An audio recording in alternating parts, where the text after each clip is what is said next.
In the last lesson, we saw that hydraulic systems use fluids to transmit energy. In this lesson, we are going to discuss the characteristics and applications of three kinds of hydraulic fluids. Petroleum-based fluids are the most common. They're made from refined petroleum. Usually, they're just called oils. Water-based fluids are often used where fire resistance is important. They are generally made from mixtures of water, oil, and other fluids.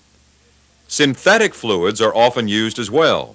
They have good lubricating ability and are highly fire resistant, but because they are not compatible with all systems, their use is often confined to special applications. In addition to transmitting hydraulic energy throughout the system, all three of these kinds of hydraulic fluids provide lubrication.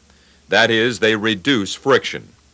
Without proper lubrication, metal-to-metal contact, for example, between the vanes and the inner surface of this rotary pump, would cause the pump to heat up and wear out very fast. Fluids that lubricate systems properly will have two important characteristics: good lubricity and the correct viscosity. Lubricity refers to a liquid's ability to form a durable fluid film between surfaces. For example, petroleum oil has good lubricity. It forms a relatively thick film, and it adheres to a metal surface well. Water-based fluids, however, do not generally provide as much protection as oils or synthetics because they are not as thick, nor do they adhere as well as petroleum oils. The other characteristic of hydraulic fluids we need to consider is viscosity. Viscosity is a measure of the fluid's resistance to flow. The higher the viscosity, the thicker the fluid and the slower it flows. When thinking about viscosity, think how honey pours slowly when compared to a fluid like water.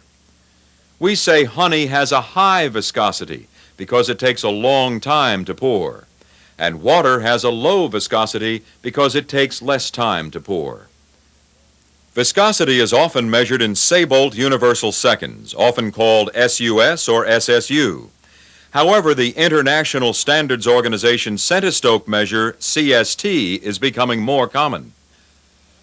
Viscosity in Seybolt seconds is measured by a meter, which times the rate at which hydraulic fluid flows through a precision-made hole at a specific temperature, usually 100 degrees Fahrenheit. If the fluid takes 150 seconds to pass through the hole, we say we have a 150 Seybolt universal seconds fluid at 100 degrees Fahrenheit. If we raise the temperature of oil, its viscosity decreases and it flows more easily. Pressure has the opposite effect on viscosity. As the pressure goes up, the viscosity of a liquid increases. Making sure a hydraulic system has fluids of the correct viscosity is important for two reasons. Components like this valve are built with very close tolerances between parts. Fluid with too high a viscosity could not get into the small clearances between moving parts to provide the proper lubrication. The lack of lubrication will cause excess wear and could lead to complete failure of the component. Viscosity is also important because the fluid helps reduce leaking between close-fitting parts. If the viscosity is too low, the component will pass too much fluid through these clearances and flow through the remainder of the system will be reduced. In addition, as the fluid passes through these narrow clearances, more heat will be created by friction. The change in a fluid's viscosity at different temperatures is referred to as its viscosity index. The higher a fluid's viscosity index, the less the fluid's thickness is affected by temperature changes. For example, the viscosity of a fluid with a high index may change from 150 SUS to 70 SUS as the temperature rises from 100 to 200 degrees Fahrenheit. But the viscosity of a fluid with a lower index might change from 150 SUS to just 40 SUS as the temperature rises from 100 degrees to 200 degrees. Most components of a hydraulic system are designed to operate within a relatively narrow range of fluid viscosities. It is essential that you always make certain the fluids you use match the specifications called for by the equipment manufacturers. As industry's use of hydraulics has expanded over the years, a variety of chemical additives have been developed to handle problems of excessive wear, extreme pressure, oxidation, foaming, and rusting. Several kinds of anti-wear additives are available. One common type works by increasing the lubricity of the fluid. The molecules in the additive form a film which helps to keep the surfaces apart. Unfortunately, this kind of additive has a limitation. It tends to break down at high temperatures. To overcome this limitation, another type of anti-wear additive actually bonds with the metal as friction heats up the surfaces. The bonded molecules smooth out the surfaces and reduce wear. There are also additives made for systems that operate at extreme pressures, typically above 3,000 pounds per square inch. When systems operate at such high pressures, any surfaces which actually touch attempt to weld together. However, the high heat at these points activates the additive in the oil and keeps the surfaces apart. Another common problem, especially with petroleum-based fluids, is oxidation. Oxidation occurs when oil combines with oxygen. This usually happens in the reservoir or at the pump outlet. In the reservoir, the surface of the oil reacts with oxygen in the air, forming mild acids and soaps. The acids can pit or corrode the metal surfaces of components, while the soaps can plug orifices and clog lubrication paths. Proper operation of many components, like this pressure control valve, for example, depends on a close fit. If acids corrode the metal surfaces, clearances like these will increase, and the system may not operate correctly. Heat speeds up the rate of oxidation in a reservoir very quickly. Generally, oil oxidizes twice as fast as normal for every 20-degree Fahrenheit rise above an average reservoir temperature of 130 degrees Fahrenheit. Oxidation inhibitors can be added to the oil to slow the oxidation process in the reservoir. However, oxidation inhibitors have little effect when oxidation occurs at the outlet side of a hydraulic pump. Oxidation in the pump happens when the air is allowed to enter the suction line through a leak or by excessive churning of the oil in the reservoir. In either case, the air forms bubbles which collapse when they are subjected to the high pressure at the pump outlet. This not only oxidizes the oil, but the collapsing bubbles create extremely high temperatures, which can actually fry the oil, forming resinous materials.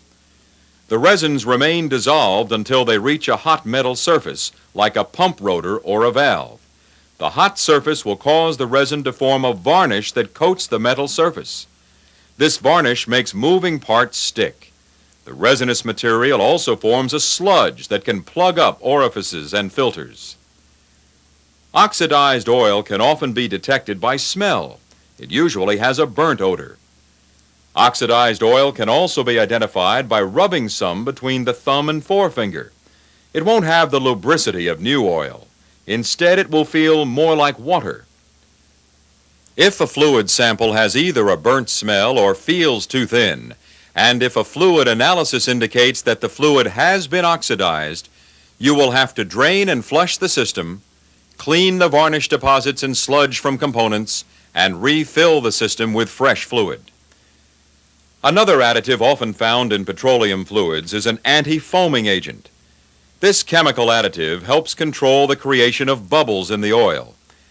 In many reservoirs, baffles are used to prevent returning fluid from being sucked directly back up into the pump. This allows air to escape from the fluid before it is drawn back into the system.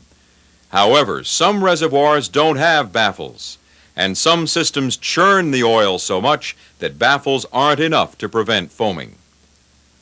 You can check for foaming oil by taking a fluid sample near the pump inlet in the reservoir. The foam will be obvious. If it is present, check the system to find the source that is allowing air to be drawn into the system. Another common problem is rust. Rust may begin to form in a hydraulic system whenever water contaminates the fluid. Rusting is similar to corrosion in that it involves oxidation, but in this case, it's the metal parts of the system that are oxidized, not the hydraulic fluid. While corrosion removes material from metal surfaces, rusting adds material, and it often interferes with the operation of components. A buildup of rust on the inside surfaces of a valve, for example, may keep it from operating smoothly and can even prevent it from operating at all. Rust is usually formed when water condenses on exposed metal surfaces. Moisture-laden air is constantly drawn into the reservoir through the breather cap. When the system cools down, water vapor condenses out on the reservoir walls and eventually makes its way into the fluid. Even small amounts of water in petroleum-based hydraulic fluids, less than 0.5%, can start to rust the system. However, except in critical systems, this isn't usually reason enough to discard the oil. If the water content is 1% or more, the oil will look milky. Oil manufacturers often add a rust and oxidation inhibitor to the oil. The rust inhibitor coats the metal surfaces of the system with a chemical film and retards rusting. Petroleum-based fluids have become the fluid of choice in most industrial hydraulic systems. They provide good lubrication and they are relatively inexpensive to use. However, they can be a fire hazard. If the oil gets out of the system, it can encounter temperatures hot enough to cause it to ignite. In situations where fire is a potential hazard, fire-resistant fluids are often used. These fluids are either water-based or synthetic. Keep in mind, however, that none of these fluids is completely fireproof. If you get a fire-resistant fluid hot enough, it will burn. One common type of fire-resistant fluid is a mixture of water and oil. These are called emulsions because they also contain chemicals called emulsifiers, which keep the oil and water from separating. The two kinds of emulsions you're likely to find in use today are an oil and water combination called soluble oil fluids and various types of water in oil combinations called invert emulsions. A soluble oil fluid usually contains 90% water. Since water is a poor lubricant at the high pressures common in modern hydraulic systems, soluble oil fluids aren't as widely used as they once were. However, they are inexpensive, so you'll still see them used where the decision has been made to accept reduced component life in favor of an inexpensive fire-resistant fluid. When an emulsion has more oil than water, it's called an invert emulsion. They are usually no more than 40% water, which means they are less fire-resistant than soluble oils. But because they contain more oil than soluble oil fluids, they provide better lubrication. However, the oil and water in an invert emulsion tends to separate out easily, especially when the fluid is stored or used at low temperatures. Separation of the emulsion is easy to spot if you let a sample of the fluid rest for a time. Another problem with invert emulsion fluids is bacterial growth. To reduce this problem, most invert emulsions have an antibacterial additive. However, over time, the additive can wear out. With the right temperature, enough bacteria can grow to plug small valve passages and even block filters. Most of the time, bacteria problems are pretty easy to detect. They usually show up first as a slime coating on inlet filters. Bacterial growth also produces a characteristically bad smell. You'll have to clean and flush the system and replace the emulsion to get rid of the bacteria. Another type of water-based fire-resistant fluid is water glycol. It's made from a mixture of about 40% water and 60% glycol, a chemical similar to automobile antifreeze. Water glycol fluids have some advantages over emulsions. They can be used at much lower temperatures without freezing or separating. And water glycol fluids are more fire-resistant than emulsions. But water glycol fluids don't lubricate as well as petroleum oils, and they tend to cost more. A common disadvantage of all water-based fluids is their tendency to lose water through evaporation. That's why most water-based fluids are recommended for use at temperatures below 140 degrees Fahrenheit. 120 degrees is the most common recommended maximum. Water evaporation from these fluids can cause several problems. Water vapor escaping from the fluid can condense on unprotected metal surfaces, causing rust. Eventually, particles of rust will flake off and contaminate the entire system. Many water-based fluids contain rust inhibitors, but over time, rust will occur anyhow. Evaporation also reduces the fire resistance of the fluid, since less water is available in the fluid. The loss of water also affects the viscosity of a water-based fluid. When using water-based fluids, it's a good idea to have the viscosity checked by a lab periodically to make sure the system is being properly protected. Replacing lost water in an emulsion is not recommended. Without special equipment, it is difficult to get the two substances to emulsify correctly and obtain the proper percentages of each. However, water can be replaced in water glycol solutions, but be careful where you get the replacement water. Common tap water can contain chemicals and solids that can damage a system. If you have to add water to a water glycol fluid, make certain you use distilled or deionized water. The last category of fluids we need to discuss are the synthetic fluids. These man-made solutions operate at higher pressures and higher temperatures. They provide better lubricity and in many instances are more fire-resistant than emulsions.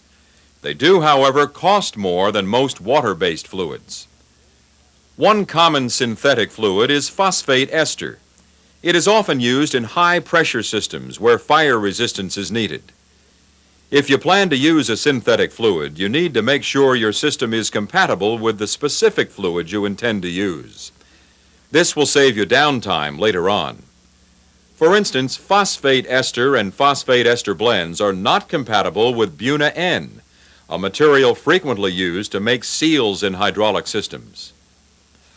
Phosphate esters and other synthetic fluids can also dissolve petroleum-based paints and varnishes used as protective coatings in a system. In addition, synthetic fluids, like water-based fluids, have a tendency to retain air bubbles and to foam much more than petroleum fluids. To reduce this problem, most systems using fire-resistant fluids have large reservoirs to allow plenty of time for air to escape from the fluid. Synthetic fluids and water-based fluids also tend to trap and hold dirt longer than petroleum fluids. Good filtration and the use of magnets can help reduce fluid contamination. Now, we've discussed the advantages and disadvantages of various types of fluids and their properties. Let's take a look at a few important guidelines you need to follow when bringing any hydraulic fluid into your plant. First of all, whenever possible, hydraulic fluid should be stored in a clean, dry place. If you have to store them outside, make sure the drums are turned on their sides so rainwater cannot collect on the top and be pulled in past the seal by changes in atmospheric pressure and in temperature. When transferring from drum to drum or from drum to reservoir, always wipe off the top before breaking the seal. Make sure you use clean transfer pumps, funnels, and hoses. And check your hands before getting near the fluid. You should always filter any fluid added to the reservoir. Dirty hydraulic fluid can plug up many kinds of control valves. It can cause moving parts to stick and wear excessively, and it can act as a catalyst for oxidation. Inspect your system's fluid frequently for contamination and keep any filters serviced regularly. If the filter is being bypassed, it needs to be cleaned or replaced. One final note of caution: make sure you're using the right fluid when changing or adding fluid to a system. Because different additives may have been used, different brands of fluid may not be interchangeable. This concludes our lesson on hydraulic fluids.